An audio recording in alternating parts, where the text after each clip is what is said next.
आज आप लोग डीजीपी ऑफिस आए थे डीजीपी मैडम से मिलने के लिए, क्या आप लोग की मांगी थी, किसी वजह क्या मिलने की? कुछ नहीं, अभी राहुल जी कल से महाराष्ट्र में आ रहे हैं, तो उनका जो पूरा यात्रा है, न्याय यात्रा, वो नंदुरबार, धुला, नासिक, पालघर ऐसे करके भिवंडी से थाना और मुंबई में आने वाली है।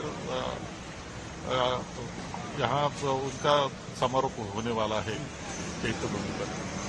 तो ये रूट है, इसके लिए अभी सब जानकारी पुलिस को देने की जिम्मेदारी party as a such party हमने उनको सब जानकारी के लिए है, अब सहयोग की मांग की है, तो जरूरत होती है वो। सर क्या सुरक्षा की मांग करने आते आप लोग? नहीं, ऐसा नहीं है, पुलिस की तो मदद चाहिए ना, इतनी बड़ी रैली है, गैदरिंग ये है, यहाँ शिवाजी पार्क पर सभा होने वाली है, तो उनका सहयोग तो चाहिए ना पुलिस का। तो हम कांग्रेस पार्टी बन के सब नेता लोग, हम जो है हमारे साथ में वो वर्षाताई की, वरकेवाली लीडर ऑफ ऑपोजिशन थे, हमारे सेक्रेटरी महोदय थे, हम जाके मिलके सब दौरे के बारे में उनके साथ चर्चा की। सर मराठीमध्ये तुम्ही आज महाराष्ट्र पोलीस महासंचालकांना भेटलो, मी मॅडमला भेटलो, आणि जो राहुलजींचा न्याय यात्रेचा दौरा सुरू होतो आहे उद्यापासून, नंदुरबार, धुळा, नाशिक, नंतर पालघर जिल्ह्यामध्ये ठाणे करून मुंबईमध्ये येणार आहे.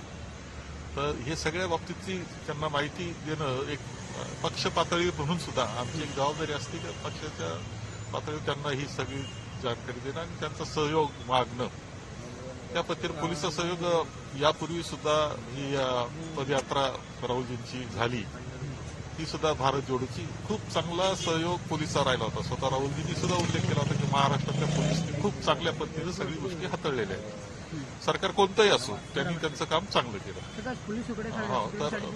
तसं सगळं बाकी नाही काही, एक सांगावं लागतं की असं आहे, एक सांगण्याची पद्धत आहे. तसं तर ऑफिशियली जात असतं, परंतु एक पद्धत म्हणून सुद्धा योग्य असतं, म्हणून आम्ही गेलो. आणि यापूर्वी सुद्धा खूप चांगला सहभाग त्यांचा राहिलेला होता, तसा सहयोग राहावा अशी अपेक्षा केली, बाकी काही नाही. सर आखिरी सवाल, शिवसेना को लेकर कब तक शिवसेना अभी बाकी ज्यादा नहीं है, तो संजय रूपम में उन्होंने छेड़ दिया कि नॉर्थ वेस्ट की जो सीट है, 2-4 जगह का प्रॉब्लम तो है और वो सुलझा जाएगा, कोई प्रॉब्लम नहीं उसमें. लेकिन उद्धव ठाकरे ने अमोल कीर्तिकर नाम सर गजल वो हुआ है, तो उसके बारे में आज हम मिलने वाले उद्धव जी को, तब हम उनके साथ बात करेंगे. Thank you sir, thank you.